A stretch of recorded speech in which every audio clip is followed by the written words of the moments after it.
अखिलेश यादव ने वक्फ बिल को लेकर क्या कुछ कहा है, आइए आपको सुनाते हैं। हमारे साथ अखिलेश यादव जी हैं। सर, वक्फ बिल लाने की तैयारी है सरकार की, क्या रणनीति रहेगी विपक्ष की, क्या कहेंगे? देखिए, वक्फ के खिलाफ जिस तरह का कानून भारतीय जनता पार्टी ला रही है, समाजवादी पार्टी और अन्य दल इस तरह के परिवर्तन के खिलाफ हैं। और अगर हम इतिहास उठा करके देखें भारतीय जनता पार्टी का, अखिलेश जी आज वक्फ जो बिल लेकर के आ रही है, भारतीय जनता पार्टी का इतिहास जिस तरह के फैसले लिए अगर हम देखें, उससे कहीं ना कहीं जो परिणाम भारतीय जनता पार्टी चाहती थी वो नहीं आए। भारतीय जनता पार्टी का हर फैसला वोट के लिए, अपने लोगों को खुश करने के लिए। ये वक्फ बिल के खिलाफ समाजवादी पार्टी है, पहले भी थी, आगे भी रहेगी। जिस तरह के संशोधन भारतीय जनता पार्टी कर रही है, वो पूरा कंट्रोल अपने पास चाहते हैं। जो एडमिनिस्ट्रेटिव पावर है वो पूरा का पूरा अपने पास रखना चाहते हैं। इस देश ने वो समय भी देखा है कि जिस समय एडमिनिस्ट्रेटिव गलत फैसले की वजह से भारत की जो संस्कृति रही, भाईचारा रहा, उसके खिलाफ खाई पैदा की है।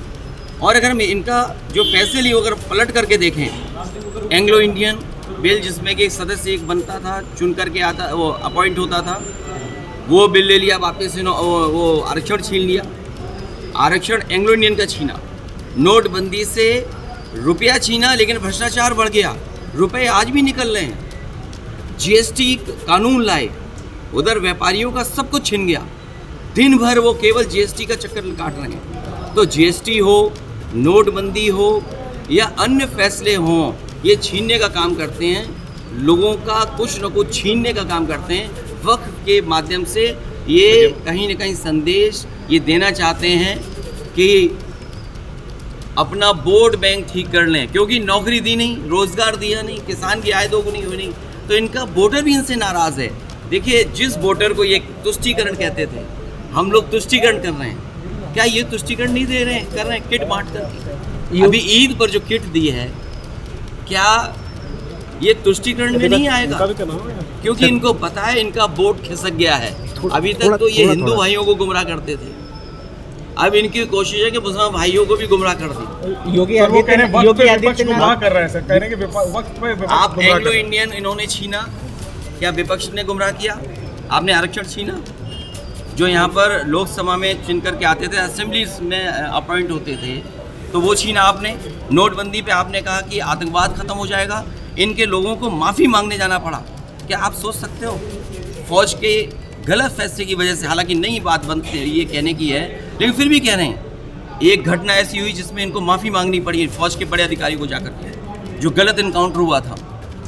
तो इन्हीं की वजह से आतंकवाद बढ़ रहा है। नोटबंदी फैसला लिया, क्या भ्रष्टाचार नहीं बढ़ा? एक व्यापारी उत्तर प्रदेश में, जिसके इत्र व्यापारी था, कारोबारी, 250 करोड़ रुपए निकला था नोटबंदी के बाद, और ये कहा गया समाजवादी पार्टी का है। जब इनकी बदनामी हुई, इनका फैसला गलत हुआ, इन्होंने अपनी बदनामी छिपाने के लिए समाजवादी पार्टी के जो पूर्व एमएलसी उसके घर पे छापा मारा। तो जीएसटी सरलीकरण कह रहे थे, इसी लोकसभा में आज़ादी की तरह जश्न मना था जीएसटी का। जीएसटी से क्या व्यापारी संतुष्ट है? जीएसटी से करप्शन बढ़ा, महंगाई बढ़ी, और व्यापारी के सामने संकट पैदा हो गया।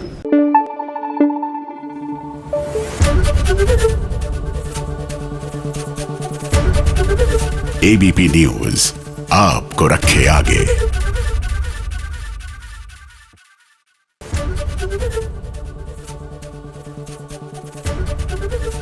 एबीपी गंगा, खबर आपकी, जुबान आपकी।